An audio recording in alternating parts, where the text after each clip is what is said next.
그리고 오늘 해놨으면 위아래로 하시면 돼요. 위아래. 감사합니다. 목사님 소개해 주셨는데요. 에셀나무 쉼터교회를 담임하고 있고 한 세대에서 기독교 상담학으로 박사학위를 얻은 민경삼 목사입니다. 다시 한번 인사드립니다. 오늘 너무나 반갑고 또한 귀한 자리에 초청받아서 너무나 감사합니다. 우리 또 기쁨의 교회는 저희 교회를 또 후원해 주시는 자매 교회라서 더 감사한 마음이고요. 이렇게라도 말씀을 나누고 인사를 드릴 수 있게 된 게 너무나 감사드립니다. 자, 오늘은 제가 목사님의 부탁을 받고 주제를 어떻게 정할까, 본문은 어디를 정할까 생각을 많이 했어요. 근데 예배소서 우리가 가정하면 제일 먼저 떠오르는 것들이 예배소서 6장이죠. 아내와 남편, 남편과 아내 그리고 자녀들을 그 부분을 정할까 막 고민을 하다가 너무나 뻔한 본문이다. 그래서 오늘 이 잠언서 말씀 본문을 가지고 우리 건강하게 성장하는 가족이라는 제목으로 함께 말씀을 나누면서 우리 가족을 돌아보고 우리의 마음을 돌아보기를 소망합니다.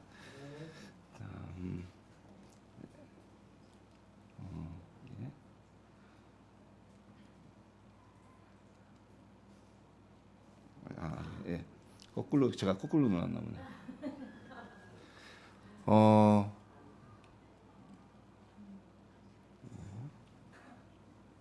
다음 페이지 혹시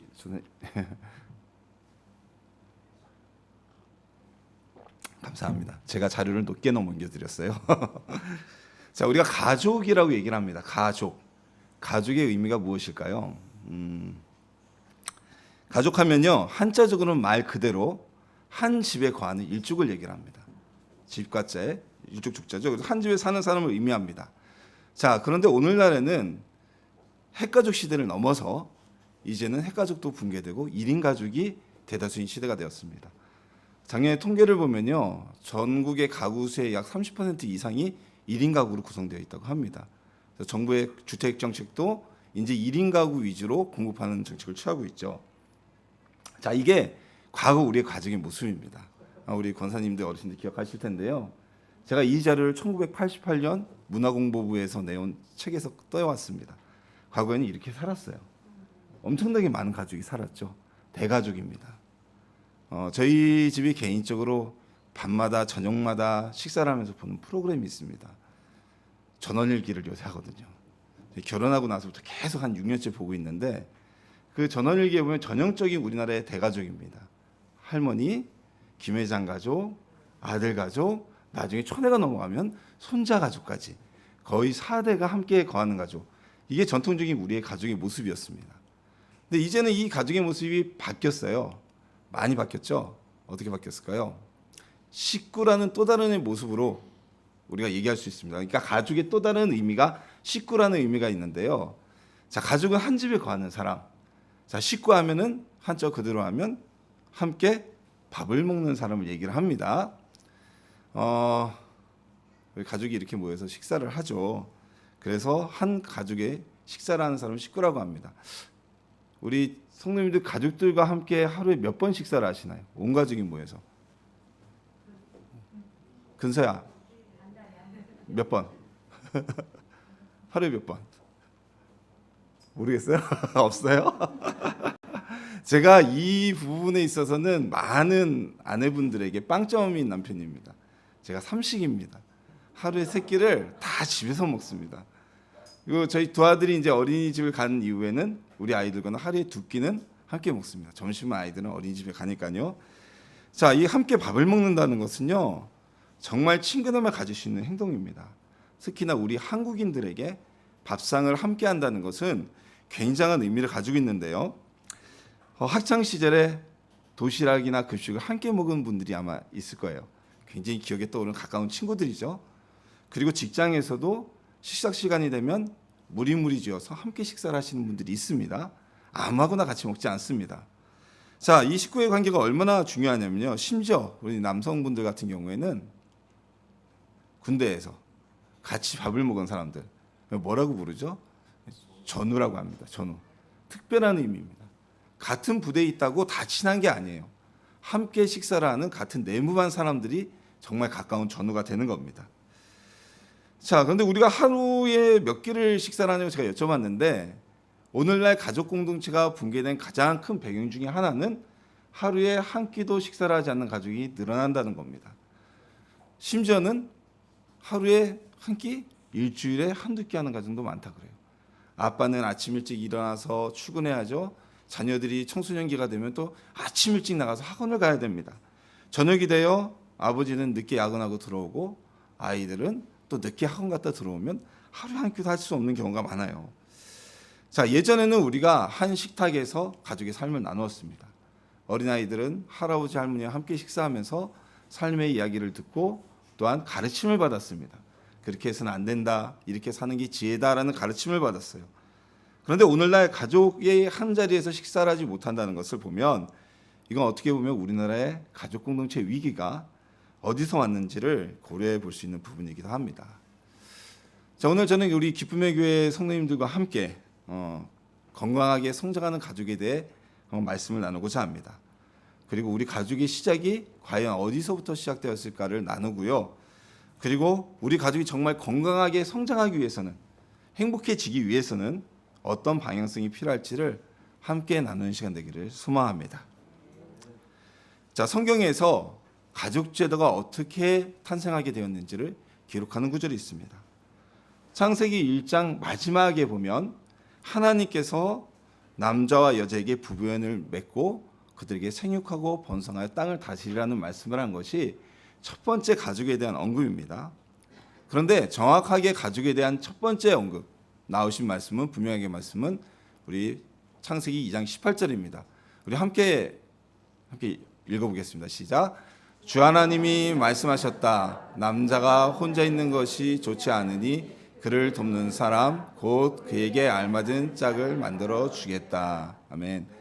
자, 이 본문은 세번역 성경 본문입니다. 제가 굳이 세번역 성경 본문을 가져온 건 좀 더 직접적이고 좀 더 이해가 쉬워요. 자, 하나님께서 말씀하셨대요. 남자 혼자 있는 것이 좋지 않으니 내가 그를 돕는 사람, 이 돕는 사람이 핵심입니다. 돕는 사람 곧 그에게 알맞는 짝을 만들어 주겠다라고 말씀하셨습니다. 다시 말해서 하나님은 남자가 혼자 거하는 것이 안쓰러워서 그에게 돕는 배필을 만들어 주셨다는 겁니다. 자, 그럼 하나님은 왜, 정확하게 얘기하자면 남자가 혼자 있는 것이 보기 좋지 않으셨을까요? 자, 그러면 하나님 최초에 남자와 여자를 모두 한꺼번에 흙으로 빚으시고 창조하셨으면 되는 일이 아닐까요? 자, 하나님이 실수한 것일까요? 아니면 하나님이 생각이 짧으신 것일까요? 아닙니다. 하나님께서는 여기에 다 계획이 있으셨어요. 자, 하나님이 세상을 창조하셨을 때 사람 외의 모든 짐승은 모두 짝을 만들어 주셨습니다. 유일하게 사람에게만 짝을 만들어 주지 않으셨어요. 에덴 동산은요, 우리가 아시다시피 낙원이었습니다. 그래서 모든 것이 자족이 가능한 곳이었어요. 동상 중앙에 있는 두 나무, 생명나무와 선악과 외에는 모든 나무의 열매를 그들이 먹을 수 있었고 그것으로서 생육하고 살아갈 수 있었습니다. 그리고 옷을 입지 않을 정도로, 우리가 옷을 입는 것은 부끄러움만을 가리는 게 아니죠. 우리가 춥기 때문에 입고 덥기 때문에 입습니다. 안 입어도 될 정도로 너무나 좋은 기후였어요. 자, 그런 낙원이었습니다. 거기에다가 아담은 어떤 사람이었냐면요, 오늘날 우리와 다르게 굉장히 능력이 뛰어난 사람이었습니다. 하나님이 그에게 에덴 동산을 다스리라고 말씀하셨고 아담은 그 에덴 동산을 다스렸습니다. 그리고 모든 짐승들의 이름을 지어주라고 하셨을 때 아담은 그 짐승들의 이름을 다 지어줄 정도로 굉장한 지혜가 있었던 능력자였습니다. 자, 그래서요, 오늘날의 관점과 다르게 아담이 홀로 살아도 그에게 밥을 지어주거나 집에서 옷을 다려주거나 설거지를 해줄 배필이 필요가 없었어요. 오늘날 나이가 들어서 혼자 살면 좀 안쓰럽게 보시죠? 제가 결혼을 굉장히 늦게 했습니다. 제가 결혼을 43세 했습니다. 우리 조영균 목사님 지금 큰아드님이 벌써 대학을 가셨는데 저희 큰아들 지금 6살입니다. 제가 이렇게 혼자 오래 살 때 주변 분들이 굉장히 저를 막 치근한 눈길로 막 보셨어요.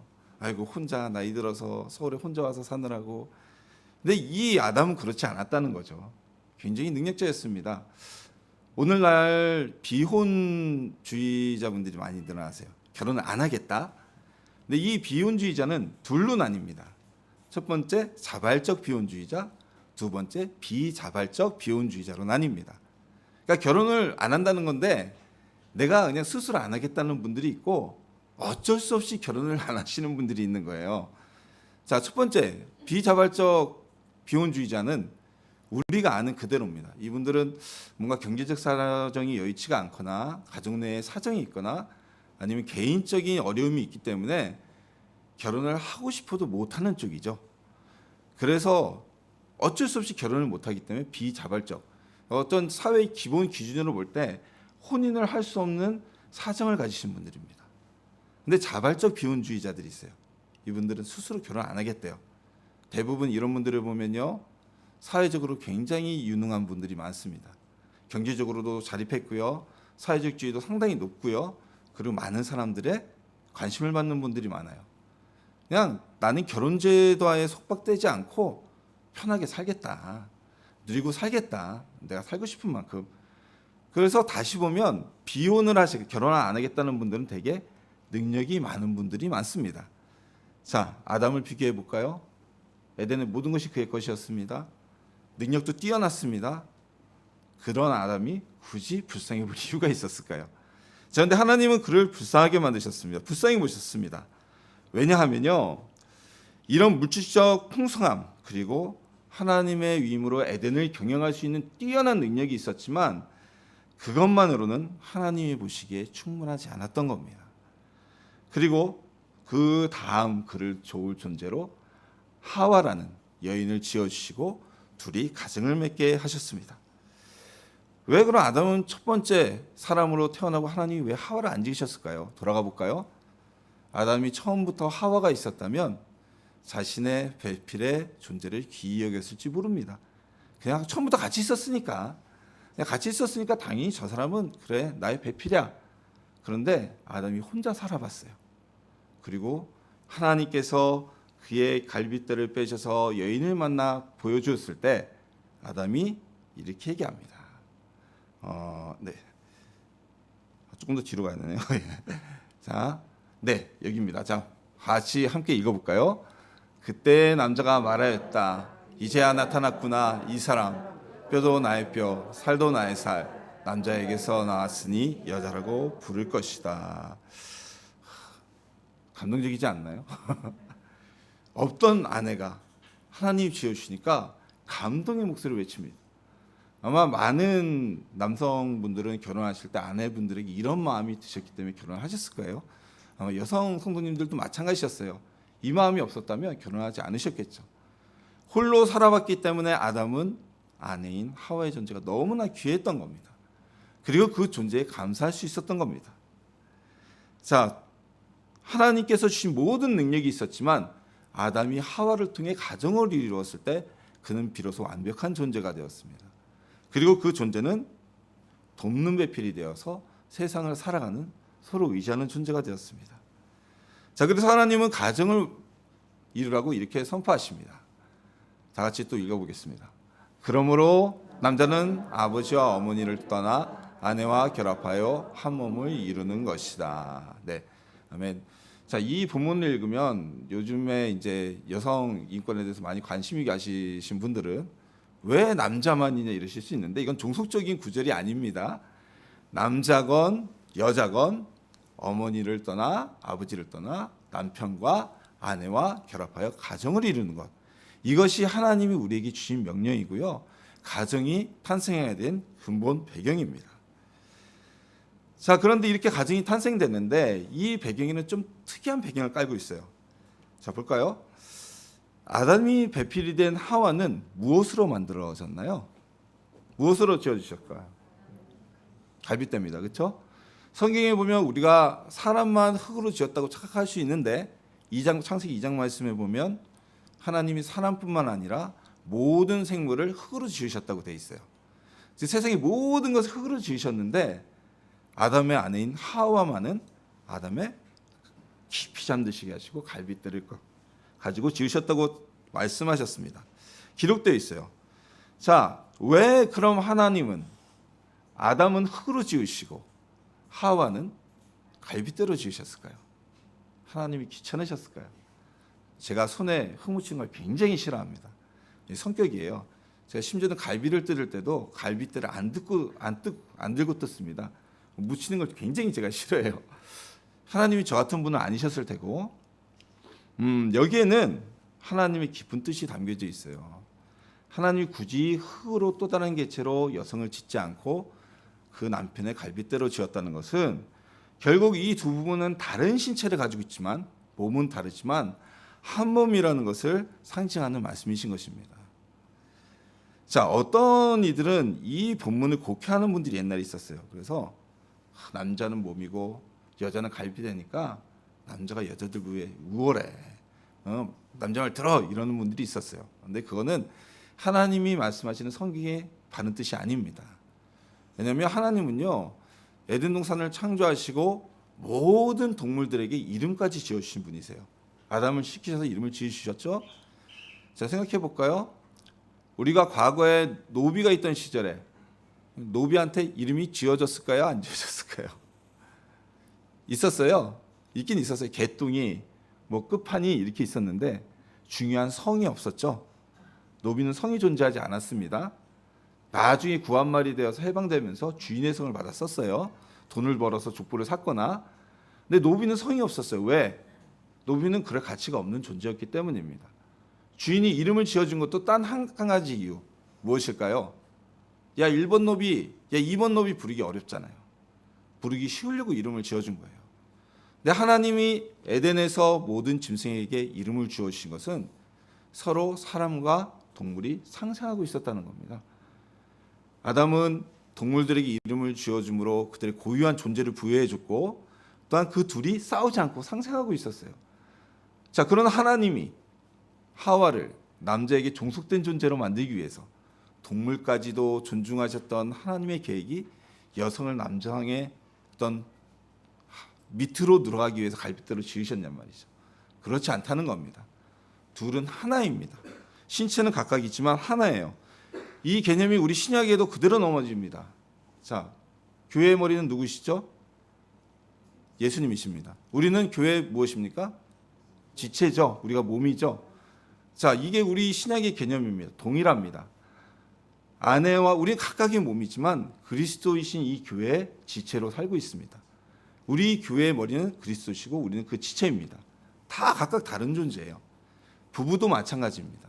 서로 각각의 다른 신체를 갖고 있습니다. 하지만 이 두 사람은 한 몸이라고 성경에서 말씀하고 계신 겁니다. 자, 몸이 하나이면요 어떻게 되겠어요? 정신이 하나여야 합니다. 가끔가다 몸이 하나인데 이 몸이 뇌의 명령이나 정신을 따르지 않는 경우가 있어요. 심각한 장애죠. 움직이지 못하는 겁니다. 아무 일을 할 수가 없습니다. 고통 속에 살아갑니다. 부부는요 각각 이렇게 다른 지체로 세워졌지만 하나가 돼서 하나의 마음으로 살아간다고 말씀하고 있습니다. 자, 그런데 여기에 또 이제 어려움이 있죠. 우리 가족의 첫 시작을 부부의 결혼으로 보거든요.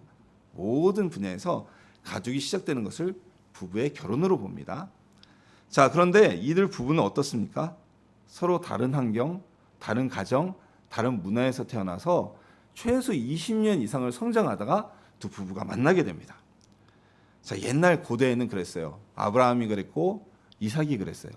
고대에는 근친혼이 가능했습니다.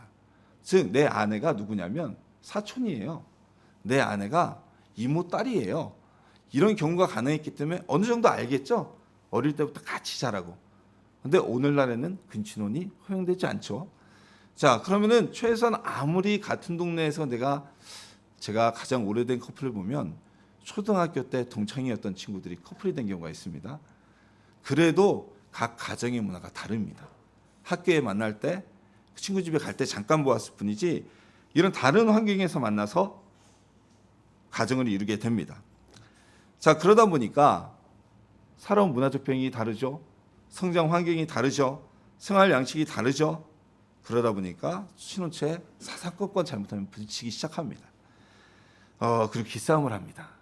그러다가 귀한 시간을 낭비하고 심한 경우에는 그 귀한 결혼 생활이 파탄에 이르고 서로가 서로를 저주하는 경우도 생깁니다. 우리 옛날 거사님들 시대에는 참고 산다고 이를 악물고 사셨죠. 요즘 젊은 사람들은 안 그래요.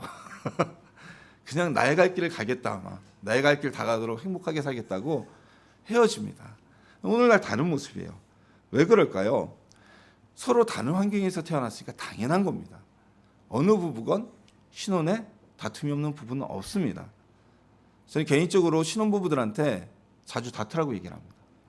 안 다투면요 행복한 것 같죠? 나중에 이게 좀 문제가 되는 경우가 있어요. 정말 잘 맞는 경우도 있는데, 제가 최근에 상담을 한 부부가 있습니다. 한 16년째 부부 생활을 했는데 최근에 갈등이 좀 불거져 올라왔어요. 제가 만나자마자 얘기했어요. 뭐 남편분도 아내분도 좀 매력적인 분들입니다. 사회생활 잘하시고. 신혼 때 싸웠나요? 싸울 시간이 없었대요. 맞벌이 하느라고 너무 바빠서 그냥 싸울 시간이 없이 연애 때는 한 번도 안 싸웠고 너무 좋아서 결혼하고 나서도 싸울 시간이 미처 없었대요. 근데 그게 지금 언제 불거지나요? 16년이 지나서 불거지기 시작합니다. 참고 참았던 눌렸던 것이 터져 나오는 거예요. 다른 문화가 만나면요 다툼이라는 거 아주 당연한 겁니다. 다툼이 일어나는데 그러면서 우리가 이제 화합하고 하나가 되어가는 거죠. 나와 다름을 인정해주고 나와 다름에 대해서 수용하고 또 내가 바꿔야 될 부분은 나도 변화시켜주고, 이것이 부부가 돼서 가족을 이루는 첫 시작입니다. 그래서 우리 부부는 둘이지만 하나입니다. 각각의 신체를 가졌지만 결혼하고 가족이 되면 하나의 생각으로 한 몸을 이루라는 것입니다. 그래서 오늘 본문에서 아담이 또 이렇게 얘기를 하죠. 다시 한번 제가 보겠습니다. 이제야 나타났구나. 이 사람 내 뼈, 나의 뼈, 살도 나의 살. 남자에게서 나왔으니 여자라 부를 것이다. 자, 대부분의 분들이 가졌던 이 신혼 초의 이 뜨거운 마음들 영원할 수는 없어요. 영원하라 그러면은 결혼 안 해본 사람이에요. 그렇죠? 하지만 이 마음을 잊지 않고 서로 아끼고 살아간다면, 그렇다면 너무나 행복한 부부 생활이 되지 않을까 싶습니다. 자, 또 하나의 문제. 이 최초의 가정이었던 에덴 동산에 있었던 아담 부부의 또 하나의 특징은요, 이 두 부부가요 부끄러움이 없었어요. 자, 성경 창세기 말씀을 보면 뱀의 게임에 빠져 선악과를 먹고 난 뒤 그들이 첫 번째 알았던 것이 무엇인가요? 부끄러워했죠. 서로가 서로 볼 때 어머나 안 입고 있네? 너무나 안 되겠어라고 막 이파리를 갖다가 감췄어요. 그걸 자 봅시다. 그걸 우리 아담이 하와한테 너 뭐해 빨리 가려 이랬을까요? 하와가 아담한테 징그럽게 왜 그래 이랬을까요? 아니에요. 스스로 부끄러웠던 겁니다. 스스로. 근데 그 죄를 짓기 이전에 이 부부는 부끄러움이 없었습니다. 감출 것도 없었고요. 나의 모든 모습을 배우자에게 보여주는데 이것이 안타깝지도 부끄럽지도 않았던 거예요. 그만큼 서로가 신뢰하고 서로가 허물없는 부부였다는 겁니다. 오늘날 앞서가는 어떤 빠른 세태 중에 하나가 부부 생활을, 가족 생활을 하면서 특히 배우자에 대해서 터치하지 않는다. 나는 배우자를 존중한다. 그래서요, 맞벌이 하는 부부들 중에는 통장을 각자 가지고 있는 부부들 많습니다. 자기 수입 자기가 관리해요. 그리고 공동 통장을 따로 만들어요. 그래서 거기 아이들 학원비, 주택에 들어가는 그것만 집어넣고 나머지 돈은 각자 관리를 합니다. 굉장히 앞서가는 사고 방식이죠. 얼마 전에 강경호 전 외교부 장관 아시죠? 연세가 좀 있으신 분인데 이분이 굉장히 시대를 좀 앞서가시는 분이었어요. 이런 측면에서 외교부에 근무하셨을 때 20대 때 외교부 근무하셨을 때 그 주변 직원들이 증언하는 바에는 그때부터 벌써 이 부부는 수입도 각자 자기 삶을 자기 그대로. 그래서 외교부 장관께서 강경화 장관 전 장관이 장관을 할 때 어떤 커다란 정치적 이슈가 터졌는데 그 남편분이 보트 여행을 한다고 미국 가버렸죠. 그러니까 이 기자들이 막 질문하니까 이랬어요. 이 강 장관께서, 외교부 장관께서, 아니 내 남편이 한다고 하는데 내가 어떻게 말리냐. 따로 산 거예요. 자, 이거는 성경에서 얘기하는, 또한 우리 가족 치료에서 얘기하는 건강한 부부 관계가 아닙니다. 근데 많은 젊은이들이 이걸 동경을 해요. 결혼 전에 삶을 살고 싶거든요. 속박되지 않고 싶거든요. 그럼 몸도 둘이고 정신도 둘입니다. 이런 부분은 행복할 수가 없겠죠. 우리 하나님은 우리에게 서로 허물없는 가족이 되라고 하셨습니다. 빚이 있어요? 빚이 있다고 얘기해야 돼요. 제가 저희 아내한테 결혼하면서 결혼을 결심하게 된 딱 두 가지 이유가 있습니다. 제가 가지고 있는 허물이 딱 두 개 있거든요. 큰 게. 나이는 뭐 워낙 많았으니까. 첫 번째는 제가 그 개척교회라 지금도 교회가 성도님들이 없습니다. 그래서 그때도 벌써 2년 이상 개척을 하고 있었고, 나 개척교회 목사야. 괜찮냐고 그랬더니 괜찮대요. 뭐 그럴 수 있지, 목회자인데. 또 하나는 제가 좀 몸이 아픈 부분이 있습니다. 이 아픈 부분이 있다. 괜찮냐? 괜찮대요. 뭐 사람이 평생 건강한 거 아니고 나도 아플 수 있고 괜찮대요. 근데 내가 공부하느라고 학자금 대출을 좀 받은 게 있어. 좀 많어. 괜찮냐 그랬더니 뭐 괜찮대요. 그래서 제가 결혼하기로 했어요. 아, 이 사람이다. 그러니까 이 사람이 자기 허물을 내밀었을 때 그걸 서로 이해할 수 있는 존재가 부부가 돼야 된다는 겁니다. 이거는 내가 감추고, 아, 이건 내 부끄러운 부분이야. 이건 아끼고 싶지 않아. 또는 이거는 우리 아내가 볼 때는 참 내가 생각하기에는 안타까운 존재야라고 생각해서 감추면 온전한 성경에서 얘기하는 행복한 가족이 될 수 없다는 거죠. 자, 우리가 성경에서 이런 아담의 가정을 통해 하나님이 정말 아름다운 가족의 탄생을 보여주셨고 부부의 모습을 보여주셨습니다. 자, 그런데 제가 한번 여쭤볼게요. 우리 성경에서 이런 관점에서 모범적인 가족이 있을까요? 정말 아름다운 가족. 성경에서 많은 인물들이 있죠. 떠오르시는 가정이 있으신가요? 아담이요? 형제들끼리 살인이 벌어졌죠? 그럼 우리의 믿음의 조상인 아브라함이요? 아니면 이삭이요? 야곱이요? 가장 위대한 사사 중에 한 명이었던 사무엘이요? 그것도 아니면 다윗이요? 하나님 앞에 거룩했던 히스기야, 이스라엘의 마지막, 유다의 마지막 종교개혁을 일으켰던 의로운 왕인 요시야. 자, 안타깝게도요, 이 모든 인물들이 모범적인 가정, 아름다운 가정을 가지지 못했습니다. 이 모든 개개인을 보면 굉장히 훌륭한 인물들이지만 그 가정을 보면 우리가 아주 전형적인 문제를 내포한, 우리 가족치료에서 문제가 있는 가정을 전문적인 용어로 엮이는 가정이라고 합니다. 제대로 기능을 해야 되는데 기능이 안 된다는 얘기예요. 모두 다 엮이는 가족이었어요. 자, 이 엮이는 가족에서 보이는 대표적인 현상이요. 죄송합니다. 이 프로젝트에 제가 아니라 거꾸로. 자, 삼각관계라는 겁니다. 삼각관계. 이거 조금 더 쉬운 도식으로 보여드릴게요. 자, 이 삼각관계 하면 우리가 떠올리는 게 남녀간의 관계에서 삼각관계를 떠올리잖아요. 근데 조금 개념이 달라요. 비슷한데. 자, 이게 건강한 가정의 모습입니다. 아내와 남편이 서로 소통을 합니다. 그 자녀가 아빠와 자녀가 엄마와 부드러운 소통을 합니다. 이게 아주 건강하고 모범적인 가정입니다. 편이 없어요. 누구의 편도 없어요. 다 한 가족이에요. 내 삼각관계가 이루어진 가족은 이런 모습입니다. 자, 어떻게 보이시나요? 남편이 누구와 싸우고 있나요? 아내와 싸우고 있어요. 갈등 관계입니다. 그럼 남편이 누구와 갈등 관계입니까? 자녀와 갈등 관계입니다. 이 아내와 자녀는 서로 소통이 원만하죠. 쉽게 말해서 동맹 관계라고도 우리가 얘기를 합니다.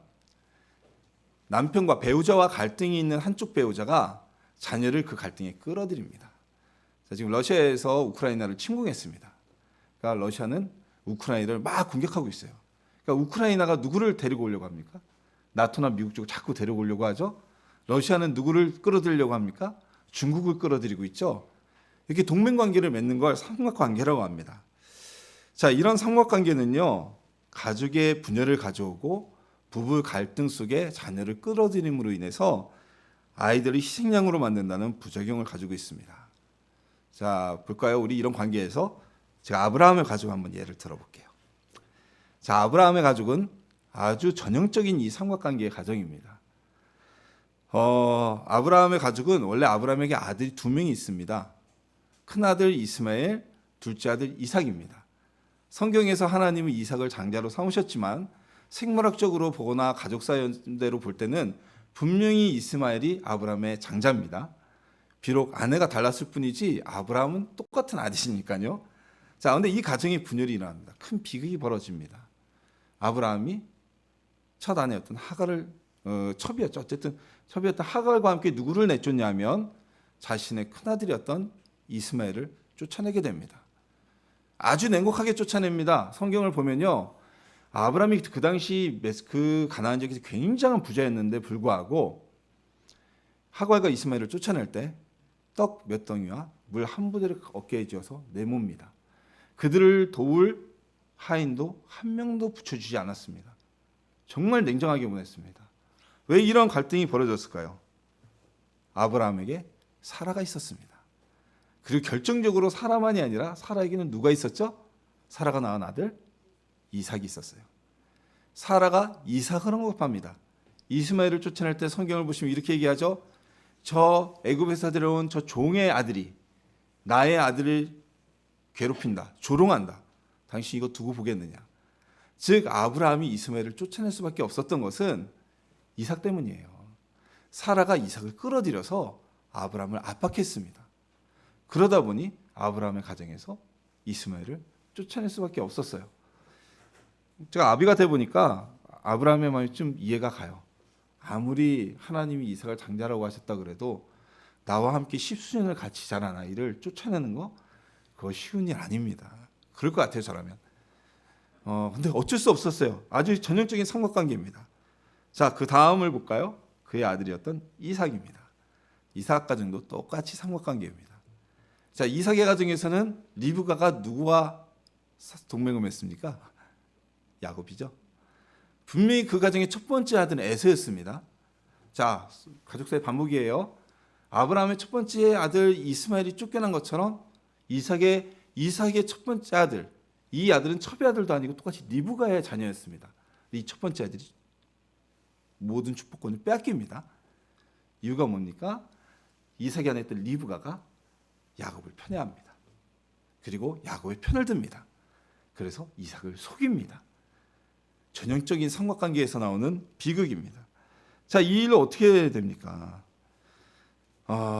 야곱은 도망가서요. 자기가 사랑하는 어머니 리브가의 장례식에도 참가 못합니다. 못 옵니다. 리브가가 죽었는데 에서한테 죽을까 봐 오질 못해요. 리브가는 평생 그의 사랑했던 아들이 아버지의 장례권이 있는 모습을 보지 못하고 죽습니다. 자, 그 다음 때로 가볼까요? 자, 이 역기능이라는 게 가족 안의 문제가 왜 제가 이 말씀을 드리냐면 대물림이 돼요. 당대에 끝나는 게 아닙니다. 그 아들로 갈게요. 야곱. 자, 야곱에게는 아내가 많았어요. 4명의 부인이 있었죠. 4명의 부인이 있었고 12명이나 된 아들이 있었습니다. 근데 야곱이 특별히 사랑했던 여인이 있어요. 누굴까요? 라합이죠. 우리가 다 알지. 라합을 아주 편애했습니다. 라헬 죄송합니다. 죄송합니다.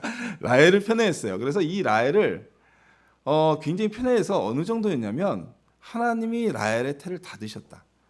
너무 야곱이 라헬만을 이뻐하니까 아이를 주지 않으셨어요. 그러다 라헬이 결국 아들을 낳게 됩니다. 이 아들의 이름이 요셉입니다.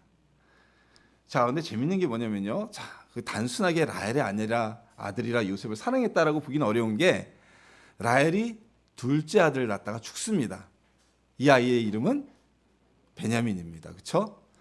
자, 인간적으로 생각할 때 라헬이 낳다가 죽은 이 아이를 낳다가 라헬이 죽었네. 막내네. 엄마 얼굴도 모르네. 누구를 더 사랑해야 될까요? 베냐민을 사랑해야 되죠. 근데 야곱은 그렇지 않았어요. 야곱은 요셉을 편애합니다. 아주 편애합니다. 당시에 지금으로부터 그렇죠? 한 4,000년 전이죠. 4,000년 전에 채색옷을 입혔다는 거 굉장한 겁니다. 당시에 채색옷은 왕족만이 입는 옷이었고요. 많이 말씀을 들으셨겠지만 상속자가 입는 옷이었습니다.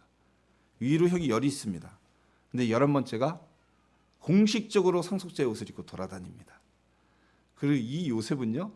아버지하고 성격이 똑같았어요. 형들의 잘못을 막 고자질했죠. 아버지한테. 어떻게 보면 다른 면에서 보면 요셉이 참 불쌍한 사람이었어요. 왜냐하면 살아남기 위해 몸부림친 거죠. 자기를 지켜줄 엄마도 없고 한 뱃속에 친형제도 없고 위로는 형이 10밖에 없었기 때문에 그에게는 아버지밖에 없었던 겁니다. 그러니까 살아남기 위해서 몸부림치려고 아버지한테 고자질하고 이쁘게 보였던 거예요. 자, 그러자 이 가정에 어떤 일이 벌어집니까? 야곱의 이 편애로 인해서 나머지 형제들이 동맹을 맺고 이웃을 팔아버립니다. 동생을 팔아버립니다. 처음에 죽이려고 그랬어요. 죽이려고 그랬는데 르우벤이 말리고 유다가 깨를 내가지고 어쨌든 팔아버립니다. 이 가족의 역기능, 삼각관계의 문제도 대물림이 되는 거예요. 할아버지 때, 아브라함 때부터 그다음 이삭 때, 야곱 때까지 대물림이 계속되어집니다. 자, 그리고 이 가족의 대물림이 무서운 게 뭐냐면요. 여러분, 아브라함이 사라를 애굽에 가서 팔죠. 누이라고 속여서 애굽 왕에게 뺏기죠. 성경 창세기를 읽다 보면 이거 많이 읽은 구절인데 하고 나옵니다. 이삭이 자기 아내 리브가를 그 가나안 땅의 왕에게 똑같이 누이라고 속였다가 뺏기는 일이 벌어집니다. 이삭이 이 사실을 알았을까요? 몰랐을까요? 본 적이 없어요.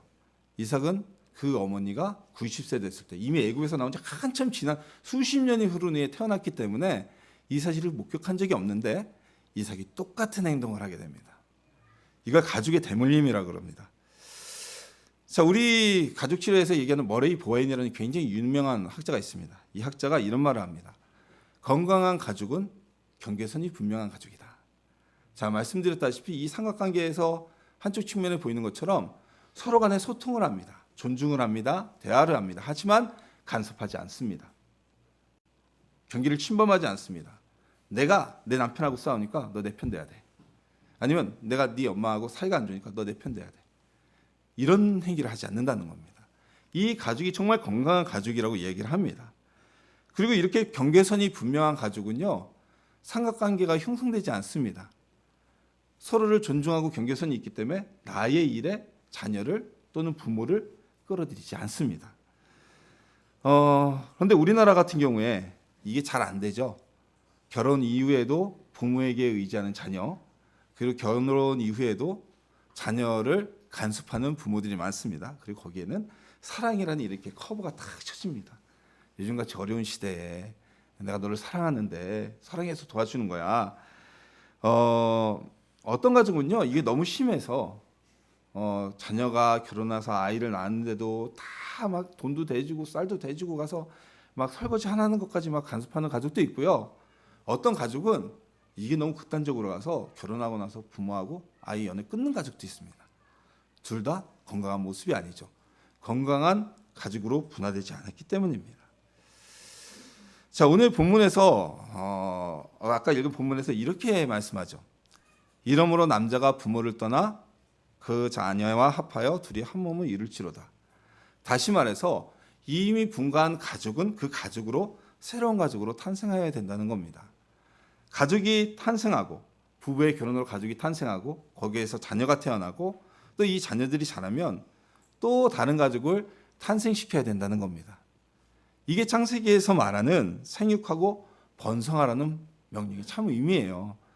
창세기에 있는 생육하고 번성하라는 게 야곱처럼 자식을 12명 낳아가지고 막 이게 아닙니다. 우리 가족에서 건강한 가족이 또 번성하도록, 또 그 가족에서 또 다른 건강한 가족이 번성하도록, 이게 바로 생육하고 번성하라는 말씀인 것입니다. 저를 포함해서 여기 계시는 모든 분들, 우리 논인의 권사님들이나 또는 저나 다 누군가의 아들이었죠, 그렇죠? 그리고 누군가의 자녀였습니다. 그리고 우리가 성장해서 또 다른 지금 가족을 이루고 있습니다.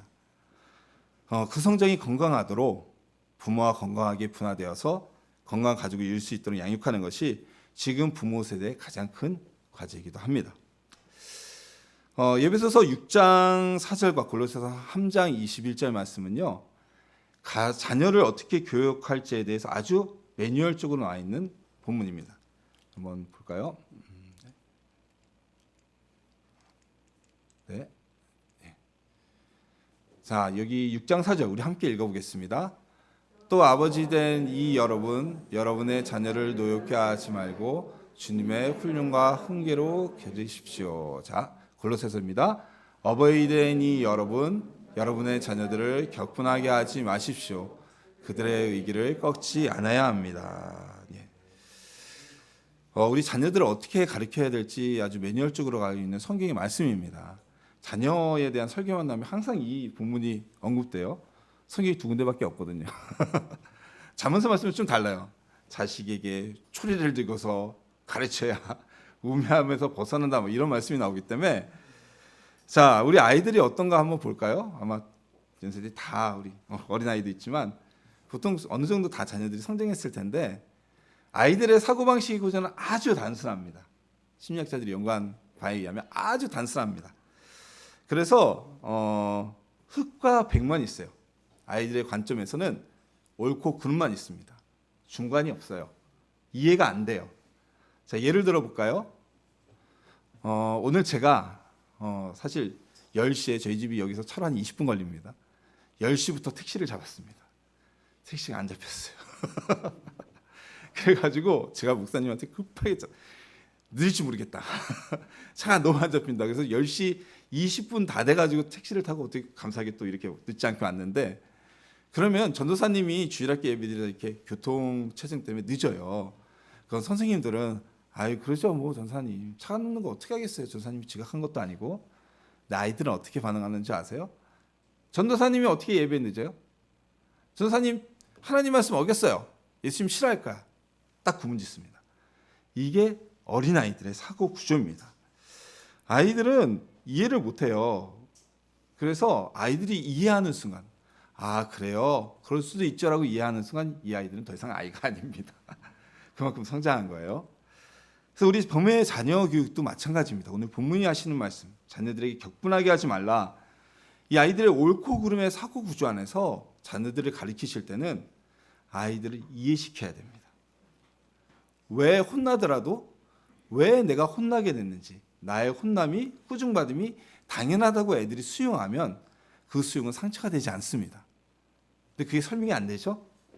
아이들이 이해가 안 되죠? 그럼 아이들은 엄마 아빠가 억울하게 나를 혼내킨 겁니다. 자, 예를 들어서 아이가 이 컵을 깼어요. 떨어뜨려 깼어요. 우리는 그러잖아요. 왜 컵을 깨고 그래? 그렇게 놀지 말라니까. 여기서 대부분 끝나요. 근데 이거를 컵이 깨질 수도 있지. 아이 입장에서는 들고 가다 떨어뜨린 거예요.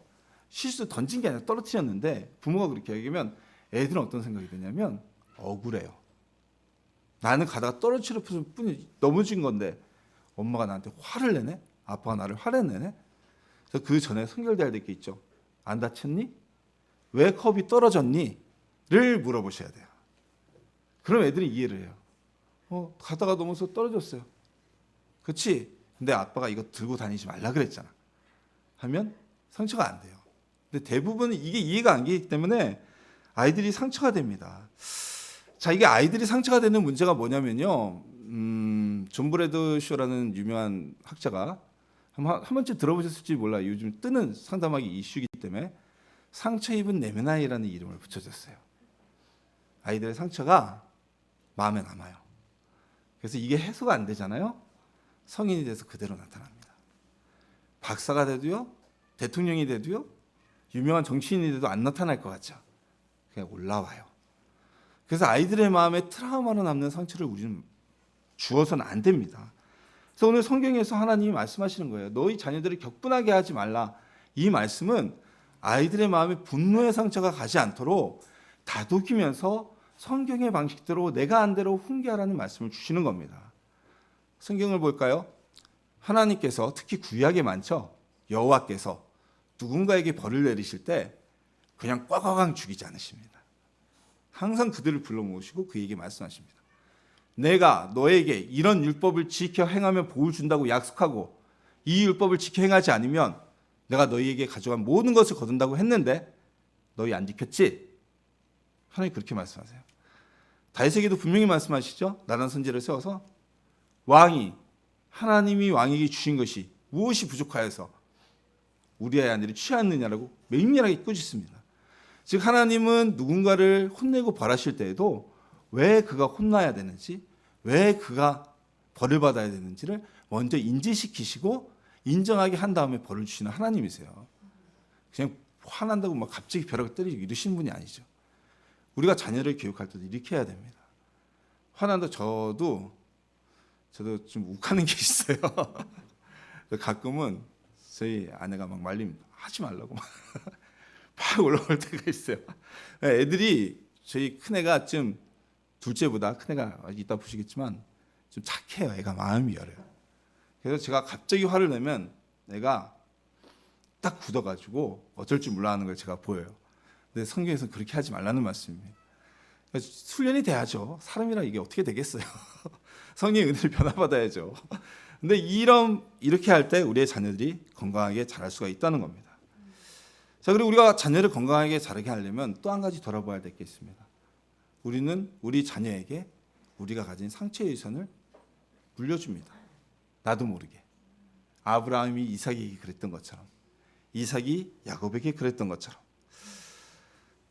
이 자녀를 잘 가르치라는 말씀은요, 내가 가졌던 부모로부터 또한 내가 가지고 있던 이 안 좋은 분노들을, 상처들을 자녀에게 넘겨주지 말라는 말씀입니다. 그것이 한 가족의 부흥이고 우리 자녀가 나가서 건강한 가정을 이루게 하는 방법이죠. 오늘날 상담학에서는 이건 모두가 동의하는 겁니다. 부모의 상처가 자녀에게 상속된다고 합니다. 이거는 대물림이라고 하고 세대전서라고도 하는데요. 자, 이런 이야기가 있어요. 대부분 많이 아는 얘기죠. 어린 시절에 부모가 가난했기 때문에 자영업을 하면서 늦게까지 일을 해야 됐던 한 남성이 있었습니다. 옛날인데도 불구하고 형제가 없었어요.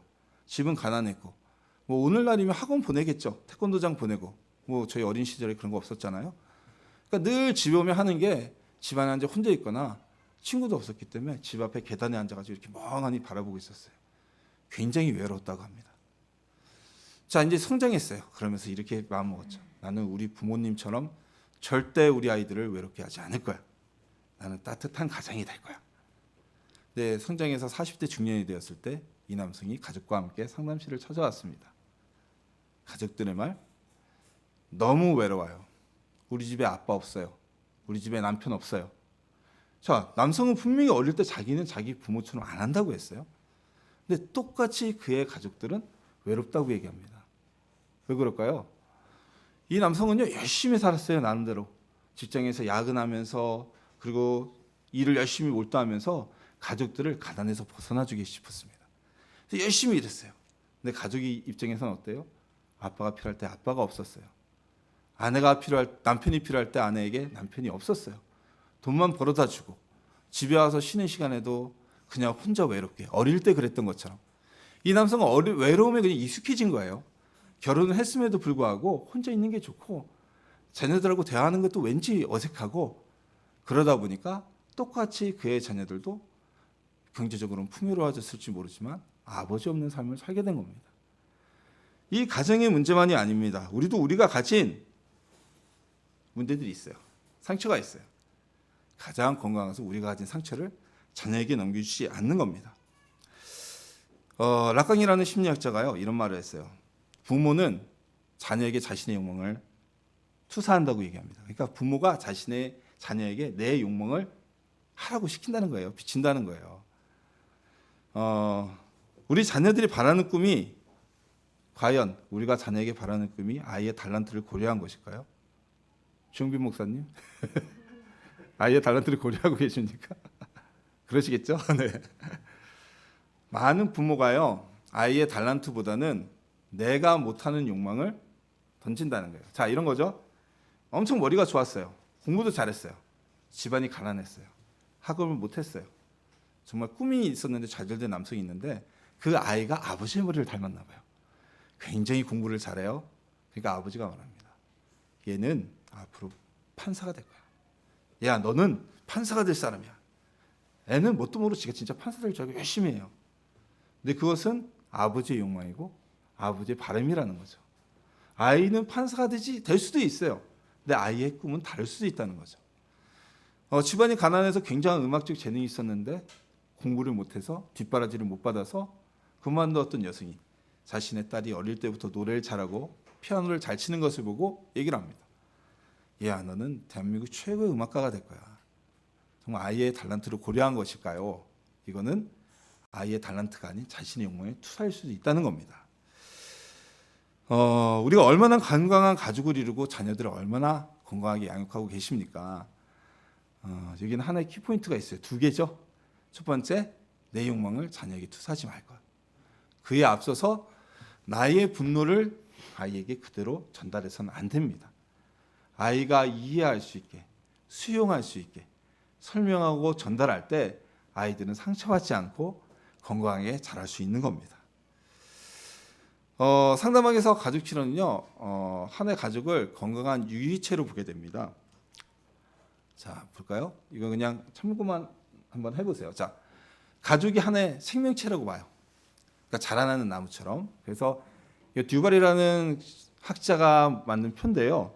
한 7단계로 이 사람은 성장한다고 보죠. 1단계, 결혼하자마자. 2단계, 어떻게 되나요? 자녀를 임신하고 유아기 자녀가 있을 때.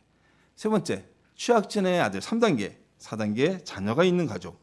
5단계, 이제 아이가 커서 10대 자녀가 있는 가족. 그리고 자녀를 독립시킨 이후의 가족, 이후 중년, 그리고 노년 부부. 이렇게 가족이 하나의 생애를 거친다고 합니다. 그리고 부부가 사망을 할 때, 세상을 떠났을 때 이 가족의 생애는 끝이 납니다. 이게 가족의 성장이에요. 근데 이 성장을 할 때 우리는 고통이 있습니다. 한 단계마다 고통이 있죠. 저희 아이가 어린이집을 늦게 갔어요. 코로나 때문에 어린이집을 누려고 했는데 티오가 안 나서 5살이 돼서 갔습니다. 많이 늦었죠. 요즘에 보면. 처음에 갈 때 적응을 할까 참 힘들었어요. 한 일주일 울고 온 것 같아요. 계속. 일주일 동안 울고 왔는데 이제는 잘 다닙니다. 잘 다니고 이제 한 1년 다니니까 적응을 좀 한 것 같아요. 근데 아직도 적응하는 중인지 가끔가다 심심하다고 안 간다고 그럴 때가 있어요. 근데 제가 이제 초등학교를 가잖아요. 또 다른 문화죠. 또 거기서 이겨내야 될 게 있습니다. 중학교 가면 또 이겨내야 될 게 있겠죠. 이 단계를 건강하게 올라설 때 건강한 사회인으로 성장을 하겠죠. 우리 가족도 마찬가지입니다. 이 듀발의 이론에서 나타나는 이 단계를 거칠 때마다 어려움이 있어요. 자, 부부만 살 때 정말 행복하죠. 저희도 그랬어요. 저희 아내가 결혼하면서 계속 학교를 광주에 일주일에 한 번씩 광주를 내려가서 학교를 다녀야 됐기 때문에 좀 많이 힘들었어요. 근데 임신이 빨리 됐습니다. 저희는 정말 하나님의 은혜로 나이가 들어서 그런지 허니문 베이비가 생겨서 그래서 1년을 학교를 배가 불러가면서 다닌 거예요. 임신 초기부터 거의. 그리고 학교를 휴학을 하고 그만두고 일주일 만에 첫째가 태어났으니까요. 그때 몰랐어요. 뱃속에 아기가 있을 때 그때만 힘들다고 그러니까 주변 분들이 다 그러시더라고요. 뱃속에 있을 때가 행복한 줄 알아. 아, 빨리 낳아야 된다고. 너무 힘들다고. 근데 와, 아이가 나니까 힘들더라고요. 밤에 잠을 안 자. 막 뭐라고 하는데 초보 보니까 뭔 소리인지 알 수가 있나. 애가 우는데 왜 우는지 알 수가 있나. 그 단계를 잘 넘기니까 이제 아이가 저렇게 성장하니까 또 다른 단계가 있는 거죠. 근데 만약에 저희가 그 단계를 못 넘겼다면 거기서 폭발하고 싸우고 이러던 깨졌다면 성장 못했겠죠. 아니면 그 단계에 계속 머물러 있겠죠. 계속 20년, 30년 지났는데 내가 말이야, 애 갓난애 키울 때 뭘 도와준 게 있냐고 옛날 얘기 끄집어내면서 이 성장하는 단계가 있어요. 그래서 가족이 유기체로 성장해야 된다는 겁니다. 우리 가족이 건강하게 성장하려면 이 단계를 잘 거쳐야 돼요. 그러기 위해서는 오늘 말씀대로 부부는 한 몸이로 하나의 생각을 가져야 되고 자녀들 역시 분노하게 하지 말고 우리가 다스리고 우리의 자녀들을 케어하는 모습이 필요한 겁니다. 가족은요, 모든 사람들이 세상에서 태어나서 처음 만나는 곳입니다. 첫 번째 세상이에요. 이 세상이 안정적으로 건강할 때 이 아이는 사회생활도 안정적으로 할 수 있습니다. 애가 태어났는데 내가 있는 세상이 맨날 시끄러워요. 막 분위기가 안 좋아요. 애들은 굉장히 영적이기 때문에 아이들은 다 알아들어요. 위니컷이라는 학자는요, 이런 얘기했어요. 좋은 부모에서 자란 아이는 잘 자란다. 대부분의 성인이 힘든 것은 좋은 부모를 만나지 못했기 때문이다. 그래서 누군가 좋은 부모가 되어지면 치료가 된다. 막 이런 얘기를 하는데 그만큼 아이들에게 첫 번째 세상은 가족입니다. 그래서 우리 가족이 안정적이고 건강할 때 아이들도 건강하게 자랄 수 있습니다. 자, 그러면 우리 애들은 다 컸는데 우리는 어떻게 하나요? 우리 애들은 이제 다 커가지고 자라서 막 장가갈 때 다 됐고 벌써 청소년기고 방법이 없는 걸까요? 우리의 가정 안에서 우리를 치유하시는 분이 계십니다. 누구시죠? 하나님이시죠. 쉽지는 않을 거예요. 근데 부모의 마음이 변화되고 부모의 모습이 달라진 것을 보게 될 때 아이들은 다시 그 안으로 회복되어지게 됩니다. 이게 하나님의 놀라우신 치유의 법칙이에요. 제가 상담을 전공했지만 상담가들 중에 상담으로 치료된다고 얘기하면 그 사람은 정확한 상담가가 아닙니다. 감히 말합니다. 상담으로는 사람을 치료할 수 없습니다. 사람을 치료하시는 분은 하나님밖에 없어요. 상담은요, 그 치료하시는 하나님을 만나게 하는 통로에 불과한 거예요. 우리가 사람 사이의 관계가 안 좋고 자녀와 관계가 안 좋으면 기도되세요? 안 돼요. 잘 안 돼요. 와서 통곡은 하지만 하나님이 그 사랑을 느끼기 쉽지 않아요. 그래서 상담은 그 길을 제공하고 도와드리는 겁니다. 우리의 마음을 치유하시는 하나님을 만나게 되면, 그리고 내가 정말 변화받아서 아담과 하와처럼 온전한 가족이 되면, 그리고 우리의 아이들이 건강한 아이들로 자라나게 된다면 우리의 가정은 다시 회복되어집니다. 오늘 결론으로 제가 이 표를 만들어 봤습니다. 우리 가족 너무 작아서 안 보이시죠? 제가 읽어드릴게요. 가족은 하나님이 만드신 제도예요. 그냥 사람들이 사회학에서 얘기하는 것처럼 뭐 먹고 살 방법이 필요했기 때문에 연합이 필요했고 그 연합을 위해서 가족을 만들었다는 이게 아니라 창세기에 분명히 하나님이 그리 만드셨다고 기록되어 있습니다. 그리고 이 가족의 탄생은요, 두 사람이 만나서 탄생합니다. 부부가 만남으로 가족이 탄생하고요, 창세기에 끝난 것이 아닙니다. 오늘날에도 계속 되어지고 있습니다. 하나님은 부부를 만드시면서 부부의 연을 맺으시면서 이렇게 하셨죠. 둘이지만 하나다. 그래서 흙으로 하와를 빚지 않으시고 아담의 갈빗대로 하와를 빚으셨습니다. 그리고 둘 사이에는 부끄러움이 없는 관계가 될 때 온전한 부부가 될 수가 있어요. 내 허물이라고 감추고, 이건 남편이 보면 좀 탐낼 것 같으니까 감추고, 비상금 좀 챙겨놨다가 이거 몰래 내가 좀 써야지, 이런 게 아니라 건강하게 모든 걸 터놓을 수 있는 관계가 행복한 부부가 될 수 있습니다. 자, 우리의 자녀들은요, 부모의 사랑만을 받는 그런 아이들이 되어야만 합니다. 부모가 욕망이 있어요. 저도 욕망이 있어요. 저도 아이들에 대한 욕심이 있어요. 하지만 이건 내 욕심이죠. 우리 아이들은 아이들 그 자체로 건강한 하나의 개체고 하나님의 창조물입니다. 우리의 욕망을 자녀들에게 투여하지 마시기 바랍니다. 그럼 우리 아이들 건강하게 자랄 거예요. 물론 가이드라인을 쳐야겠죠. 그렇다고 방목하라는 얘기 아닙니다. 가이드라인을 쳐야겠죠.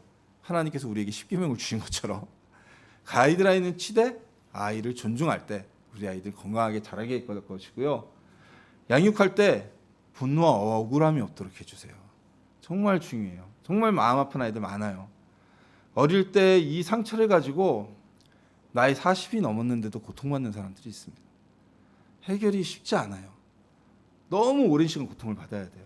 치료를 받는다고 해도 굉장히 긴 시간을 많은 비용을 투자하면서 고통을 받아가면서 살아가야 돼요. 그리고 지금까지 살아왔던 그 시간을 잊어버린, 그거 어떻게 보상합니까? 우리 아이들에게 분노와 억울함이 없도록 양육해 주시기 소망합니다. 그래서 건강한 가족은 이런 겁니다. 마지막으로 우리 경계선이 분명한 가족, 서로가 서로를 존중하고 사랑하되 너무 가까이 밀착되지 않는, 나의 문제를 가족의 문제로 던지지 않는, 그리고 간섭하지 않는 가족, 그리고 우리 부모의 부정적인 유산, 내가 가진 부정적인 유산이 있어요.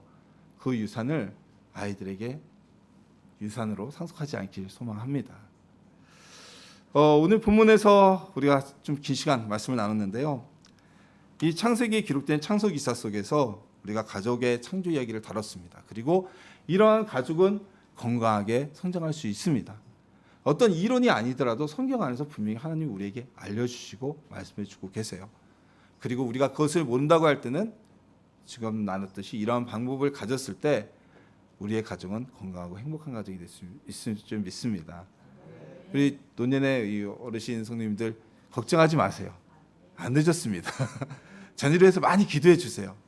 그럼 자녀분들의 마음이 변화되고 하나님 앞에 오게 되면 그 세대 대대로 복을 받게 되죠. 성경에서 하나님은 말씀하십니다. 복과 저주를 항상 말씀하실 때 이렇게 말씀하세요. 저주는 몇 대까지요? 3, 4대. 그렇죠? 복은 몇 대까지요? 1000대까지입니다. 하나님 우리에게 복 주시는 그런 하나님이세요. 우리 모두 다 복 받고 건강하게 성장하는 우리 기쁨의 교회 성도님들이 되시기를 주님의 이름으로 소망합니다. 기도드리겠습니다.